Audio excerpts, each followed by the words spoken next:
네, 뉴스 분석 함께할 네 분 소개하겠습니다. 자, 서정욱 변호사, 구자홍 동아일보 신동아팀 차장, 네, 김관욱 정치연구소 민의소장, 장현주 전 민주당 민원법률국 변호사 나오셨습니다. 어서 오세요. 네, 얼마 전이죠. 이 당 윤리위에서요, 당원권 6개월 정지 중징계를 받았던 이준석 국민의힘 대표가요, 어제 36일 만에 공식 석상에 나왔는데 기자회견이었습니다. 기자회견 현장에서 윤석열 대통령과 그 윤석열 대통령의 측근, 윤석열 이 핵심 관계자, 윤핵관에 대한 비판을 이어갔습니다. 우선 그 목소리 듣고 오늘 이야기 시작해 보도록 하겠습니다. 윤핵관들이 꿈꾸는 세상은 우리 당이 선거에서 이기고 국정 동력을 얻어서 미래 세대가 바라는 가치를 실현하는 그런 방향이 아닙니다. 저는 그들과 끝까지 싸울 것이고 그들이 가장 두려워하는 방식으로 가려고 합니다. 어쩌자고 이런 큰일을 벌이고 후폭풍이 없을 거라고 생각했습니까? 자, 우선 구자홍 차장께 바로 여쭤보겠습니다. 어제 이 기자회견 어떻게 보셨는지 좀 궁금합니다. 윤핵관들과 이 끝까지 싸우겠다고 선포하는 모습, 전면전을 선포한 건데요. 어떤 의미가 있었습니까? 그러니까 이제 어떻게 보면 선출된 당대표였는데 그 윤리 결정으로 당원권이 정지가 됐고 그리고 비대위 체제로 전환되면서 사실상 당원권 정지 6개월이 지나더라도 당대표로 복귀할 길이 이제 막힌 거 아닙니까? 네. 사실상 정치적인 생명에 큰 위협이 온 상황에 자신의 어떤 정치적 생명에 위협을 가한 세력을 윤핵관 몇 사람들이다라고 지목을 하면서 이게 정치 투쟁, 뭐 이렇게 어떻게 보면 이 생존 경쟁을 벌이겠다라는 이 선전포고를 한 것으로 보입니다. 그렇군요. 네, 자, 이준석 대표는 이 윤핵관을 향해서도 원색적인 비난을 연이어 쏟아냈습니다. 그 목소리도 저희가 이어서 준비했습니다. 들어보시겠습니다. 정당을 경영할 능력도 국가를 경영할 능력도 없는 사람들이기 때문에 어차피 그들만의 희생양을 찾아서 또다시 나설 것입니다. 어쩌면은 본인들이 떠받들었던 사람까지도 희생양으로 삼을지도 모릅니다. 네, 그 희생양을 언급해서 이제 질문이 나왔습니다, 변호사님. 그러니까 윤 대통령도 이 희생양에 포함이 되냐라고 물었는데 뭐 확실하게 답은 안 했지만 삼성간호라는 그 사자성어가 떠오른다 이렇게 대답을 했어요. 어떻게 보셨습니까? 저는 이제 어제 그 기자회견 있잖아요. 예. 한 단어로 그 주제를 정하라면 예. 바로 이제 그 내부 총질이다. 이게 바로 이게 내부 총질이에요. 윤핵관을 이렇게 거론하면서 대통령과도 이제 그 레드라인을 넘어버린 대통령 리더십의 위기다. 이렇게 그 표현했잖아요. 네. 저는 어제 그 기자회견을 제가 몇 번 봤어요. 유튜브 때문에 네. 방송. 보니까 이제 그 세 가지가 없더라고요. 첫째는 이제 그 본인 반성. 본인에게 성상납 포함해서 20번 접대 또는 이제 그 정근별 교사 또는 이제 무고 이런 게 본인의 행위에 대해서는 전혀 반성이나 그게 없고요. 어떤 의혹이죠. 지금 아직 경찰 수사 단계니까요. 그러니까 네. 해명을 해야 되잖아. 네. 했다 안 했다를 왜 이렇게 당당하게 못하느냐 말이에요. 두 번째는 이제 그 진실이 없더라고요. 보니까 저는 본인에게 뭐 대통령 당선을 위해서 엄청나게 뛰은 것처럼 보지만 저는 묻고 싶어요. 한 번이라도 제대로 윤 대통령 당선을 위해서 최선을 다했느냐, 본인 정치를 한 건 아니냐 이런 게 그 의문을 제기하고요. 이런 식으로 반성과 진실이 없다 보니까 마지막으로 바로 이제 감동이 없어요. 눈물은 이게 계속 흘리지만 이런 건 이게 악의 눈물입니다. 진심은 이게 눈물이 아니에요. 전혀 이게 무감동. 그래서 저는 결론적으로 반성, 진실, 감동이 없는 회견이었다 이렇게 봅니다. 네, 서정욱 변호사님 이게 비판적인 시각에서 분석을 해주셨는데, 자 당내 친윤석열계 의원들, 뭐 윤핵관이라고 본인이 이제 얘기한 바 있죠. 윤핵관들을 향해서 다음 총선에서 수도권 험지에 나와라 이런 얘기도 했습니다. 어떤 얘기였는지 들어보고 이야기 나누겠습니다. 권성동, 이철규, 장제원과 같은 윤핵관들 그리고 정진석, 김정재, 박수영 등의 윤핵관 호소인들은 윤석열 정부가 총선 승리를 하는데 일조하기 위해서 모두 서울 강북 지역 또는 수도권 열세 지역 출마를 선언하십시오. 자, 소장님 지금 보면은 이 친윤석열계 의원들, 윤핵관 그동안 뭐 언론상에서 많이 나왔기 때문에 그 의원들은 일일이 다 지목을 했습니다. 근데 여기서 이제 수도권 험지 출마 얘기까지 한 것도 좀 눈에 띄는데 더 눈에 띄는 거는 윤핵관에다가 윤핵관 호소인이라고 좀 나누는 갈라치기 하는 모습이에요. 이게 어떤 걸까요? 뭐 윤핵관도 못 가는 사람들이다. 뭐 이렇게 윤핵관 호소인들을 조금 더 뭐랄까 비판했다 이렇게 봐도 되는 겁니까? 어떻게 보십니까? 윤핵관 호소인으로 지목된 분들은 굉장히 기분이 나쁠 것 같아요. 이분들은 그리고 실제로 그 전에 보면은 이준석 대표와 이렇게 말싸움이라든지 뭔가 이 기싸움을 벌였던 사람들이더라고요. 그렇죠. 네. 많이 이제 그런 관계 속에서 이런 분들이 지목이 된 것인데 문제는 지금 우리가 고물가에다가 수해에다가 지금 거의 민생이 파탄 직전이거든요. 근데 집권당의 당 대표가 결국에는 본인은 정치적인 희생, 권력 투쟁의 희생양이고 그런 어떤 윤핵관과 윤핵관 호소인들에 의해서 내가 지금 이런 상황이 되고 있다는 것을 지금 국민들에게 얘기하고 있잖아요. 네. 이게 지금 이 시기에 얘기해야 될 일인가? 그러니까 여권이 실질적인 어떤 권력 투쟁의 모습을 여과 없이 부끄럼 없이 지금 보내고 있는 것이 지금 맞는 시점인 것인지 이런 부분에 대해서 굉장히 안타까운 생각을 지울 수가 없고요. 네. 특히나 가장 중요한 거는 아까 뭐 서 변호사님 잠시 말씀하셨지만 사실은 본인의 어떤 문제들이 있었거든요.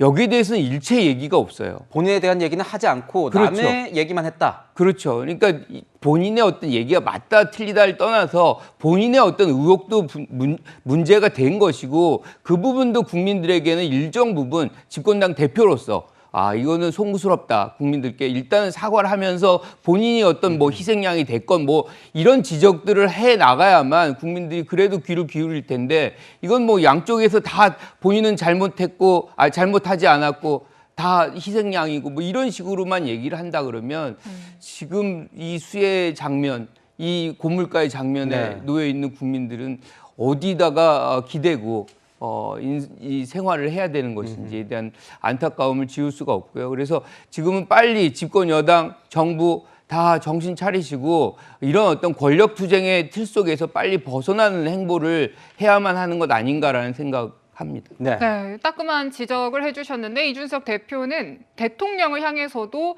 공격적인 언사를 이어갔습니다. 그 목소리도 저희가 준비했습니다. 대통령께서 원내대표에게 보낸 어떤 메시지가 국민의 손가락질을 받는다면 그것은 당의 위기가 아니라 대통령의 지도력의 위기입니다.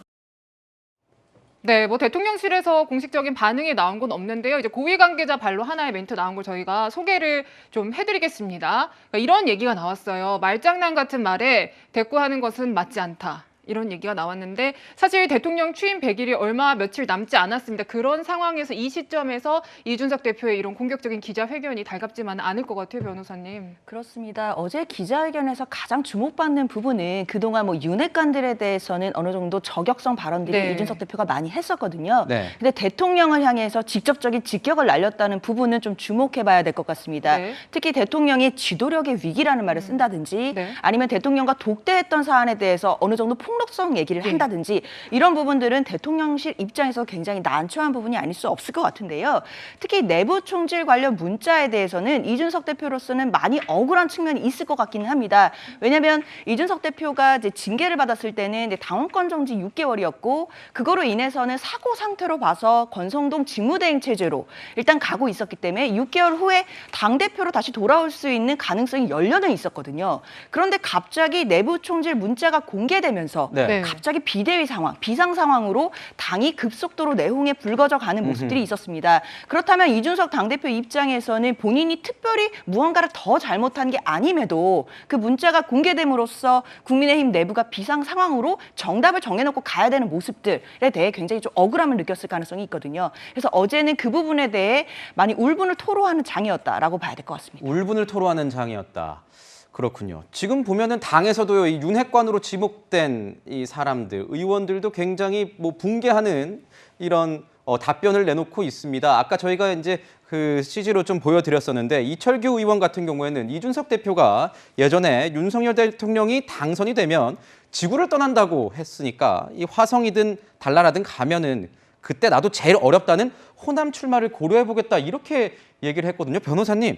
어떻게 보셨습니까? 윤핵관으로 지목된 사람들은 당연히 좀 자기들이 비판당한 거니까 격앙된 반응을 보일 것 같아요. 어떻습니까? 아마 이제 그 윤핵관하고 이제 윤핵관 호소인을 분류를 했잖아요.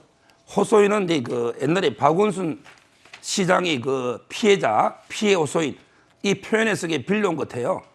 근데 그 아마 이제 그 이철규 의원은요 네. 윤핵관이라고 했는데 네. 제가 알기로 이게 그 무소속으로 당선된 걸로 저는 알고 있습니다. 네. 그러면 이게 당의 공천을 받아서 쉬운 지역에서 쉽게 된 게 아니죠. 아주 이게 그 본인은 엄청나게 본인의 능력으로 무소속으로 이렇게 어렵게 국회의원이 당선된 분 아닙니까? 네. 마치 이게 뭐 경상도 당이 공천 받아서 쉽게 딴 것처럼 이렇게 공개하는 건 저는 전혀 잘못된 거고요. 그래서 이제 이철규 의원은 강력하게 반발하면서 이준석 대표가 이제 대선 때 윤석열 대통령이 되면 난 지구를 떠난다.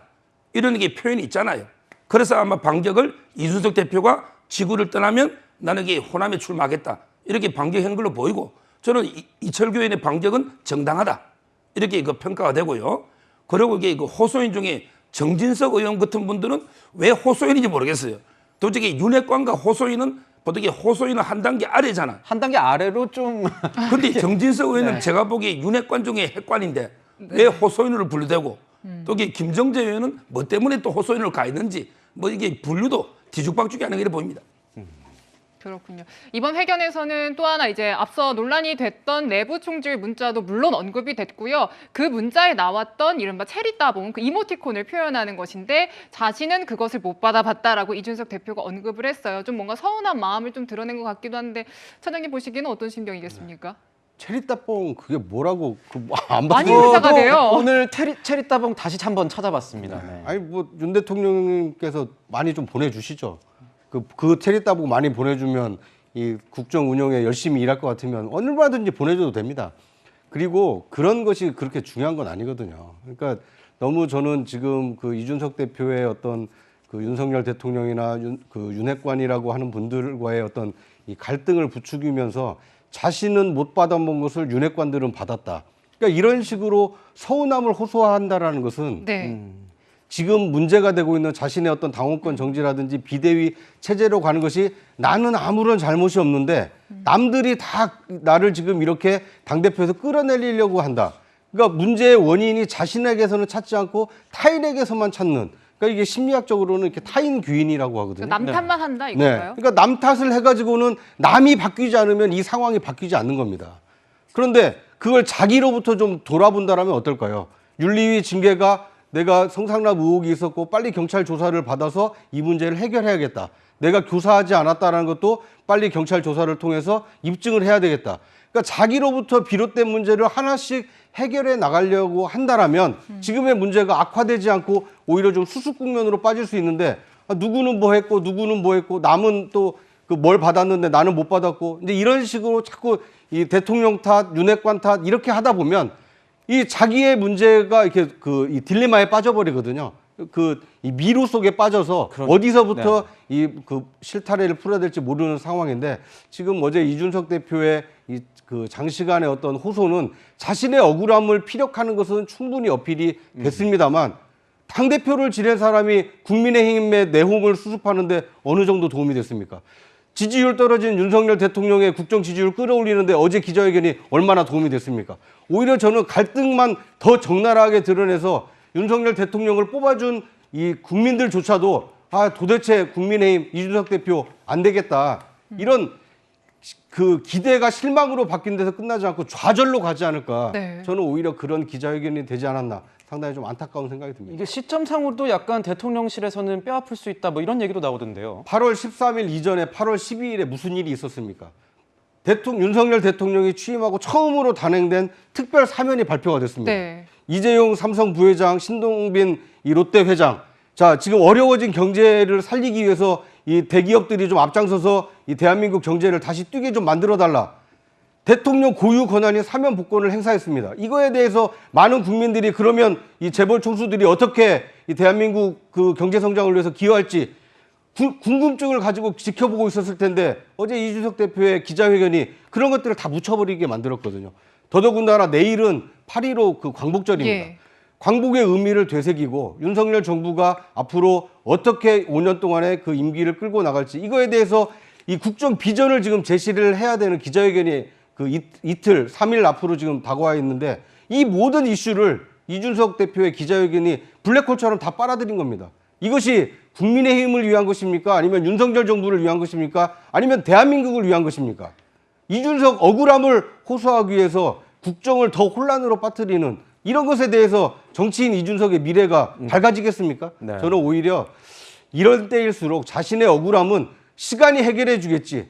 그 나의 진정성을 국민의힘 당원들이 알아주겠지. 조금 더 시간을 가지고 여유를 가지고 접근했으면 어땠을까 하는 좀 아쉬움이 남습니다. 좀 아쉬움이 남는다 이렇게 말씀을 주셨습니다. 저희가 오늘 이준석 대표의 어제 기자회견을 굉장히 짧게 잘라서 얘기를 듣고 있습니다. 이렇게 살라미 쳐서 듣고 있는데 그 이유는 한 문장 한 문장 하나가 이 정치권에서 이 파급할 수 있는 이슈 그리고 논란이 될 수 있는 여지가 있기 때문에 하나씩 저희가 독해하듯이 보고 있는 겁니다. 자, 다음 내용도 관련된 내용입니다.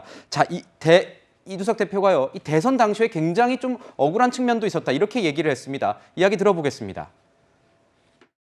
대통령 선거 과정 내내 한쪽으로는 저에 대해서 하는 사람을 대통령 만들기 위해서 당대표로서 열심히 뛰어야 했던 제 쓰린 마음이 선당후사였습니다. 자, 본인은 이때까지 많이 참았다는 겁니다. 뭐 비판적인 시각으로 말씀 많이 주신 분들도 있지만 본인도 이때까지 당한 게 있다. 거기다 대선 때 나는 이런 욕까지 들었던 것으로 지금 전원으로 듣고 있는데 나는 대통령을 위해서 참았다 이런 입장이거든요. 억울할 수 있죠. 왜냐하면 사실 대선 지선을 다 이겼기 때문에 본인은 성과를 거둔 대표다라고 얘기를 할 수가 분명히 있어요. 그럼에도 불구하고 욕설까지 들었다. 그럼에도 불구하고 본인은 열심히 뛰었다. 뭐 이 얘기를 하고 싶은 거잖아요. 그런데 우리가 저 인터뷰를 기자회견을 보면서 사실은 속내는 빤하다는 생각이에요. 본인의 어떤 이슈를 정치 이슈화 함으로 해서 본인의 어떤 것으로 엮여 있는 지금 성산마 의원 문제를 덮고 그리고 정치적 재기를 도모하려는 그런 맥락에서 사실은 이런 기자 인터뷰가 나왔다라고 우리는 판단하거든요. 그런데 왜 그러면 이 기자회견이 파급 효과가 크냐? 파급 효과가 안 클 수 있어요. 어떤 조건이 되면 안 크냐면 지금 국정 지지율이 매우 높고 국정에 전혀 문제가 없다 그러면 네. 지금 이 대표가 무슨 얘기를 하더라도 먹히지 않습니다. 먹히지 않는다. 그런데 지지율은 낮고 민생은 지금 굉장히 어려워지고 고물가에 거기다가 뭐 수혜가 나왔는데 이것도 제대로 대응도 안 되고 이러니 오히려 더 이준석 대표의 말에 국민들이 귀를 기울이게 되는 배경이거든요. 네. 그래서 윤핵관이건 윤핵관 호손이건 간에 지금 해야 되는 일은 지금 이 대표의 얘기를 반박하고 비판하고 이럴 일이 아니라 오히려 국정을 잘 운영할 수 있는 여기는 오히려 무대응으로 하는 게 좋거든요.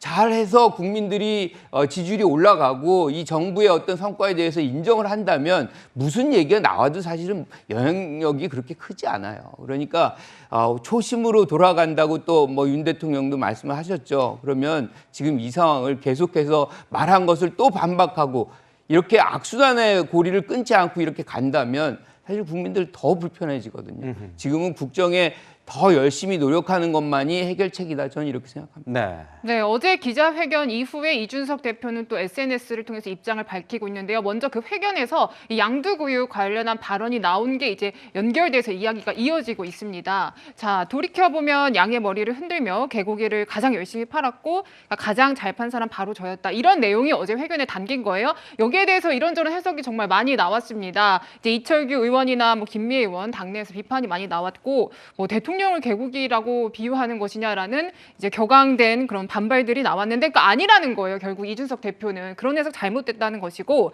일부에서 나오는 뭐 폭로했다라는 것도 하나의 일종의 프레임이다. 나는 폭로 안 했다라고 얘기를 하고 있습니다. 변호사님 어떻게 보세요? 그렇습니다. 이제 와서 SNS에 좀 해명하는 글을 올리는 것 같은데요. 사실 네. 어제 기자회견에 나온 얘기를 봤을 때는 사실 네. 대통령을 개고기에 비유했다라고 보기에도 좀 충분한 얘기들도 있었던 것 같고 그리고 대통령과 뭐 독대를 했던 내용들을 얘기한 부분도 사실 대통령실에서는 아니라고 했는데 맞다라는 것을 인정해주는 꼴이었기 때문에 어느 정도 폭로성이 있다고 봐야 할 거는 같습니다. 네. 물론 이제 또 대통령에 대해서 너무 직격을 날린 것이 아니냐라는 생각이 들어서 오늘 좀 해명을 하고 한 발 물러서는 것 같기는 한데요. 네. 하지만 국민의힘 지지자들이나 여당 내부에서 바라보기에는 양두구육, 그러니까 양머리를 걸고 개고기를 가장 열심히 팔고 가장 잘 팔았던 사람이 본인이었다. 그 얘기는 선거 때 윤석열 대통령을 가장 잘 팔았던 사람이 본인인 건데 그렇다면 뭐 개고기나 또는 안 좋은 것이었는데 그때는 잘 팔았다 이렇게 의미로 들릴 수는 분명히 있었거든요. 그러니까 본인이 좀 문제되는 발언을 하고 그거에 대해서 지금 김미애 의원이 강하게 지적을 했습니다. 이제 대통령을 어떻게 개고기에 비유를 하냐라고 하니까 발언 취지상 그게 아니었다라는 해명인 것인데 국민들이 좀 납득을 하실 수 있을지는 모르겠습니다. 근데 이게 그렇게 해명이 된다고 하더라도 어제 나왔던 윤석열 대통령에 대한 직격이라든지 저격은 어쨌든 그대로 남는 것이기 때문에 이준석 대표의 어제 회견 자체는 앞으로도 계속 폭풍이 있을 것 같습니다. 서정호 변호사님은 어떻게 보셨습니까? 지금 보면 이철규 의원이 양두구역 얘기하니까 이거는 뭐 사자성어 자체를 이해 못한 것 같아서 내가 뭐 얘기 안 하겠다 하고, 김미애 의원이 그러면 대통령한테 개국이라고 했던 건 좀 심한 거 아니냐 하니까 이것도 뭐에 씌웠는지 나는 그렇게 얘기한 게 아닌데 왜 그렇게 해석을 하냐 또 이렇게 얘기를 하고. 근데 기자들이나 이 제목을 같이 보면은 대통령을 개국에 비유한 것 같다라는 식의 해석들이 많이 나오고 있는 건 사실이거든요. 그러니까 이거는 어떻게 보면은 이준석 대표가 말을 다시 주워 담으려고 하는 행동으로 봐야 되는 겁니까? 어떻게 보십니까? 저는 이제 이준석 대표가요 교묘하게 이게 말장난하고 있다 이렇게 보고요. 이게 문맥을 보면요, 문맥을 보면 이게 개고기를 판다는 말은 결국 이 대선 때 윤석열 후보를 이렇게 찍어달라 이런 게 세일즈 아닙니까? 네. 그러면 이게 윤석열 대통령을 개고기에 비유한 거는 이건 명확한 거예요. 의문의 여지가 없는데 워낙에 비판 여론이 높다 보니까 또 이게 교묘하게 이런 얘기 말장난을 많이 하거든요. 아 저희가 근데 얘기 사자성어 나누다 보니까 가지고. 너무 개고기 하니까 좀 그러니까요. 어감이 좀 안 좋네요. 네. 예, 저는 이게 또 아니라고 뭐 개는 이게 물건이고 사람하고 다르다 뭐 이런 교묘한 이게 저는 그걸로 넘어가려고 하는데 이런 이게 사자성어 중에 틀린 게 한두 개가 아닌데 하나만 제가 더 소개하면요. 네. 선당 후사 있죠. 네. 이걸 이게 정동영 후보가 제일 먼저 쓰고 뭐 족보가 짧다. 올해 이제 삼국지에 나오는 삼성 간호 그 장비가 이제 그 여포 비판할 때 아버지를 3명 섬긴 종놈이다. 그 삼성 간호 이거는 이게 오래된 족보가 있는데 선당 후사는 이게 역사가 짧다 이러면서 비판했잖아요. 그것도 이게 저는 아주 잘못된 게요. 원래 선당 후사는 성공 후사에서 나온 거예요. 그런데 개인보다는 조직이나 그걸 이게 공적인 걸 우선한다는 뜻입니다. 근데 당인이 되면 당연히 개인보다는 당의 이익이 우선한다. 이게 선당 후사거든요. 근데 성공 후사는요, 어디 노느냐? 바로 이제 그 사마천이 쓴 사기. 거기에 보면 이게 전국시대 조나라하고 진나라 간의 그 연파, 인상력 열전에 노는 단어가 성공 후사입니다. 네. 이 뿌리를 좀 알고 해야지. 마치 이게 선당 후사가 뭐 최근에 놓은 것처럼 본인은 선당 후사 못하겠다. 이렇게 했잖아요. 저는 한자 성어를 좀 더 정확하게 써야 된다. 이래 봅니다. 네. 네. 어제 이제 뭐 격앙된 표현, 폭로, 저격도 많이 나왔지만 상당히 감정적인 표현도 볼 수 있었습니다. 눈물을 흘렸는데요. 그 모습 영상으로 준비했습니다. 전라도에서 보수 정당에 대한 기대를 가지고 민원을 가져오는 도서벽지 주민들의 절박한 표정을 보면서 진통제를 맞은 듯 새벽 기차를 타고 네, 그러니까 눈물이 흘러 나오니까 마스크로 이제 닦는 모습도 볼 수 있었는데요. 뭐 여러 가지 생각이 듭니다. 뭐 진정성이 있다라고 볼 수도 있지만 일각에서는 뭐 악어의 눈물이다 여러 가지 견해들이 나오는데 차장님 보시기에 이준석 대표의 눈물 어떻게 평가하시겠습니까? 이준석 대표가 다른 그 국민의힘 소속 의원이나 아니면 다른 정치인들에 비해서 이 호남에 그 구애를 하기 위해서 여러 번 내려가고 네. 뭐 노력한 것은 인정합니다. 그런데 어제 그 기자회견에서 그 얘기하면서 목이 메이는 장면을 보면서 좀 시기적으로 또 그 때가 좀 맞는 눈물인가라는 좀 의구심이 들었습니다. 네. 지금은 자신의 어떤 정치적 안위, 자신의 어떤 정치적 노력, 그거에 대한 아쉬움, 서운함 이걸 얘기하는 자리가 아니지 않습니까? 네. 지금 국민의힘과 윤석열 정부가 지금 이 누란지위에 있는데 어떻게 하면 이것을 위기를 극복하고 다시 이 떨어진 지지율을 끌어올릴 것인지 거기에 자신의 역할은 어떻게 할 것인지 이런 생산적인 얘기를 했으면 좋았을 텐데 과거 회상하면서 내가 이렇게 새벽 기차 타면서 노력했는데 그것도 못 알아주고 나를 이렇게 쫓아내 이런 얘기를 하는 걸 지켜보는 국민의힘 당원 그리고 그걸 또 먼발치에서 지켜보는 국민들이 얼마나 좀 한심하게 보였겠습니까? 내부적으로 얼마든지 그 서로를 위로하고 앞으로 잘하자 할 수 있는 얘기를 왜 국민 앞에서 저렇게 기자회견에서 만천하에 자신의 감정을 드러내야 되는지 저는 좀 이해하기 어려운 그 눈물 아니었나 하는 생각이 듭니다. 그러니까 진정성을 의심한다는 것이 아니고요. 눈물도 때와 장소가 있는 법인데 어제의 그 눈물은 글쎄요. 아무리 진정성이 담긴 눈물이라 하더라도 지금 국민의힘이 처한 상황, 윤석열 정부의 처한 상황에 비춰볼 때 좀 적절하지 못한 눈물이 아니었나. 저는 개인적으로 그렇게 생각합니다. 해석의 영역은 뭐 넓으니까요. 여러 가지로 해석될 수 있다는 점 저희가 말씀을 드리고 가겠습니다. 자, 보면 어제 이준석 대표는 이런 얘기도 했습니다. 사람에 충성하지 않는다고 했던 발언에 빗댄 겁니다. 윤석열 대통령이 과거 검사 시절에요. 조직에 충성하는 국민의힘도 불태워버려야 한다. 이렇게 얘기를 했습니다. 혹시 그래서 일각에서는 이게 뭐 신당창당하고 본인이 따로 뭔가 이 정치 세력화하는 것 아니겠느냐 이런 얘기도 나왔는데 거기에 대해서는 선을 그었습니다. 그러면서도 이 최근 여론조사를 언급하면서 유승민 전 의원에 대한 지지가 그러니까 윤핵관보다 높다. 이렇게 얘기를 했거든요. 저희가 그 관련된 여론조사를 좀 준비했습니다. 같이 보시면서 이야기를 나누시죠. 자, 지금 보면요. 유승민, 이준석이 신당을 창당한다면 어떻게 될 것이냐.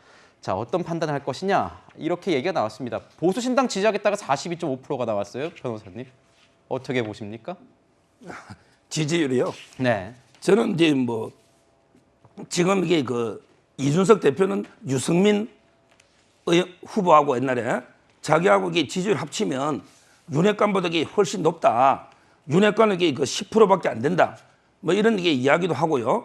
계속 이게 지지율 언급을 하고 있는데 저는 이게 팩트가 아니라 봅니다. 왜 그러냐면 이게 그 지금 이준석이나 유승민의 지지는요 상당히 진보층의 역선택에 대한 지지율이 저는 많다 봐요. 네. 오히려 이게 그 보수층으로만 국한하고 다 이게 합치보면요. 오히려 저는 이준석이나 유승민 지지율이 아주 이게 한 20% 미만의 상당히 비율이 아닌가 이렇게 분석이 되고요. 네, 저희가 방금 보여드린 CG에서도 관련된 뭐 수치들이 나왔으니까요. 참고하시면 좋을 것 같고요. 예. 그래서 이제 그 지금 이게 그 당대표 지금 경선도 이게 본인도 뭐 지금 1, 2등 유승민 후보도 이게 1, 2등 이렇게 놓은 게 있는데 저는 그거는 전체 국민에 대한 여론조사지 보수 쪽으로 이게 그 한정하면 전혀 이게 다른 결과가 나올 거다. 저번에 그 나경원 대표한테 이길 때도요. 당심에서는 이게 졌어요. 당심에서는 이게 3, 4% 졌고 그다음에 그 여론에서 오히려 이게 역전을 시킨 거거든요. 앞으로 이게 이런 쪽에서는 역선택 방지 조항이나 이런 것도 이게 필요하다 봅니다. 네. 네. 자, 그리고 하나 더 이제 이준석 대표의 SNS 글을 같이 보시면 좋을 것 같은데요. 그러니까 기자회견 후에 당원 가입 독려하는 글을 남겼습니다. 이제 같이 보시면 당원 가입하기 좋은 토요일 저녁입니다. 그들이 유튜브에 돈을 쏠 때 우리는 당원이 되어서 미래를 준비하자라고 남겼어요. 사실 그동안에 계속해서 해왔던 일이고 젊은 층 공략하면서 2030 당원들의 목소리 키우는 그런 전략을 이어가는 걸로 보이는데 어떻게 보면 여론전을 이어가겠다라는 걸로 해석이 됩니다, 소장님. 앞으로 이제 이준석의 어떤 정치, 전면전을 선포하고 나와서 이 여론전이 도움이 될 걸로 보십니까? 그러니까 지금 제일 중요한 날이 17일이잖아요. 그렇죠. 지금 가처분 심리가 신청의 있는 법리 날이죠? 판단을 일단 하는 날이 17일이기 때문에 네. 어제 이제 기자회견 한 이유도 사실은 일종의 여론전을 하고 있는 시작하는 그런 배경이라고 예. 생각을 하고요. 거기서 이제 본인의 책임이 없고 본인은 억울하고 그러니까 이제 거기에서 또 눈물까지 흘리고 뭐 이런 장면들을 하면서도 또 바로 끝나자마자 당원 가입 독려하고 네. 당원들 간의 어떤 소통 장면 만들겠다고 하고 그러니까 본인은 어떻게 하든 정치적 제기를 하겠다는 의지가 굉장히 강해요. 그래서 만약에 17일 날 이것이 이제 법리적으로 인용이 된다면 네. 사실 이거는 굉장히 일파만파입니다. 인용되면 정말 인용되면 이거는 뭐 한 치 앞을 내다볼 수 없는 그런 상황으로 이제 빠져들어 갈 수밖에 없는 네. 것이고 비대위 자체가 사실은 소멸될 수밖에 없는 거거든요. 그러니까 이거는 뭐 우리가 지켜봐야 되겠지만 그 작업을 지금 이준석 대표는 하고 있는 것이고 만약에 이렇게 됐다고 해도 인용이 안 된다고 해도 기각될 가능성도 있으니까요. 그렇죠. 기각이 된다고 하더라도 이렇게 당원들을 이제 씨앗을 풀어서 나중에 제기를 하겠다 뭐 이런 것들이 이제 단기적 장기적인 어떤 계획 속에서 지금 나오고 있는 것 아닌가 이렇게 해석을 하는 거죠. 일단 지금 보면요. 국민의힘에서는 뭐 공식적인 뭐 입장, 뭐 대응은 하지 않고 있는 상황입니다. 하지만 뭐 내부에서는요. 여러 가지 말이 나오고 있습니다. 저희가 준비를 좀 해봤는데요. 홍준표 대구시장 같은 경우는 이런 얘기를 했습니다. 왜 그런 욕을 먹었는지. 아까 뭐 이 XX 저 XX 대선 기간에 내가 들었는데 참으면서 난 이랬다. 이 이준석 대표의 어제 기자회견 내용에 대해서 얘기를 하는 건데 왜 그런 욕을 먹었는지도 좀 생각을 해봐라. 좀 더 성숙해서 돌아오시라 이렇게 얘기를 했고 나경원 의원 같은 경우에도 이 뭔가 위기를 극복하려고 눈물파리를 하지 말라 이렇게 얘기를 했습니다. 반면 또 친 이준석계 일부 의원들 같은 경우에는 그럼에도 우리는 전진할 것이다. 자랑스럽고 짠한 국민의힘 우리 대표라고 하면서 응원하는 글도 올렸습니다. 자, 변호사님. 이렇게 당 내분이 정말 뭐 끊이지 않고 있는 상황에서 아까 방금 소장님께서 말씀해 주신 것처럼 이 가처분에 따라서 가처분 결과에 따라서 인용되느냐 기각되느냐 따라서 달라질 것 같은데 법률가적인 시각에서 보셨을 때 사실은 저희가 저번 주에도 여쭤본 것 같은데 상황이 좀 바뀌었을 수도 있으니까요. 어떻게 보십니까? 지금 상황에서라면 어느 정도가 기각, 뭐 인용에 가까울까요? 일단 인용 가능성이 아예 없다고 할 수는 없습니다. 네. 분명한 것은 이제 법원에서는 정당의 자유 때문에 가처분에 늘 개입하는 경우는 아니지만 이번 경우에 같은 경우에는 절차적인 하자가 중대하다고 보고 개입해서 인용할 가능성도 있습니다. 근데 문제는 인용되지 않더라도 즉 네. 기각이 된다 하더라도 그 기각 결정문에는 이준석 대표에게 유리한 문구들이 분명히 담길 것으로 보입니다. 예를 들면 국민의힘이 비대위로 가는 과정에서 이러이러한 부분은 절차적으로 위반이 있지만 정당의 자유를 보장하는 차원에서 기각한다 이렇게 나올 가능성이 더 높거든요. 그렇다고 하면 이준석 대표로서는 그 기각 결정이 나올 가능성까지도 전제해서 플랜 A, 플랜 B 또는 플랜 C, D, E까지도 세워놨을 가능성이 있습니다. 아하, 그렇기 때문에 여론전도 하고 있는 것이고 당원 모집도 좀 더 독려하는 것이고 그렇게 볼 수 있을 것 같고 지금 내부에서의 의원들의 목소리들도 약간 갈라지는 모습들을 보이고 있는데요. 중요한 건 어제 기자회견으로 국민의힘 내부의 분열의 씨앗이 분명히 심어진 것 같고 네. 김웅 의원이라든가 이런 분들이 지금 편을 들어주는 얘기를 좀 공개적으로 하고 있는데 그렇지 않더라도 분명히 이준석 대표를 좀 편들고 있는 의원들이 있지만 지금 목소리를 못 내시는 분들도 계실 거거든요. 그렇기 때문에 이 보수 신당 창당에 대한 문제는 앞으로 좀 장기적으로 가야 될 문제일 것 같고 이 분열이 지금 씨앗이 돼서 그게 어떻게 피어날지는 앞으로 이제 남은 이제 뭐 다음 선거 국회의원 선거에서 공천 과정이라든지 이런 걸 네. 통해서 분명히 폭발될 가능성이 있다고 봐야 될 것 같습니다. 네. 네. 그런데 저는 홍준표 대구시장이 최근에 이제 중앙 정치 무대에 이렇게 조언을 많이 하시는데 이준석 대표에 대한 조언은 가장 좀 정확히 하시는 것 같아요.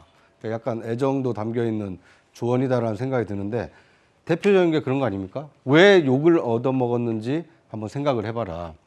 지금 많은 분들이 잊고 계실 가능성이 크지만 대통령 선거 불과 100일 앞두고 당 대표가 이 공동 선대위원장직을 벗어 던지고 혼자 가방 메고 지방으로 갔습니다. 이런 당대표 보셨습니까? 선거를 100일 앞두고. 어떻게 보면 당을 수습해야 되는 사람이 내 말대로 내 뜻대로 잘 안 들어주니까 나는 나대로 할래. 당신들 알아서 하십시오. 얼마나 이렇게 무책임한 행동이었습니까? 당시에 그 상처받은 그 국민의힘 의원들도 상당수 있었고 윤석열 대통령 만들기에 앞장섰던 분들도 당시에 굉장히 그 위기의식을 많이 느꼈다고 합니다. 그 책임이 누구한테 있습니까?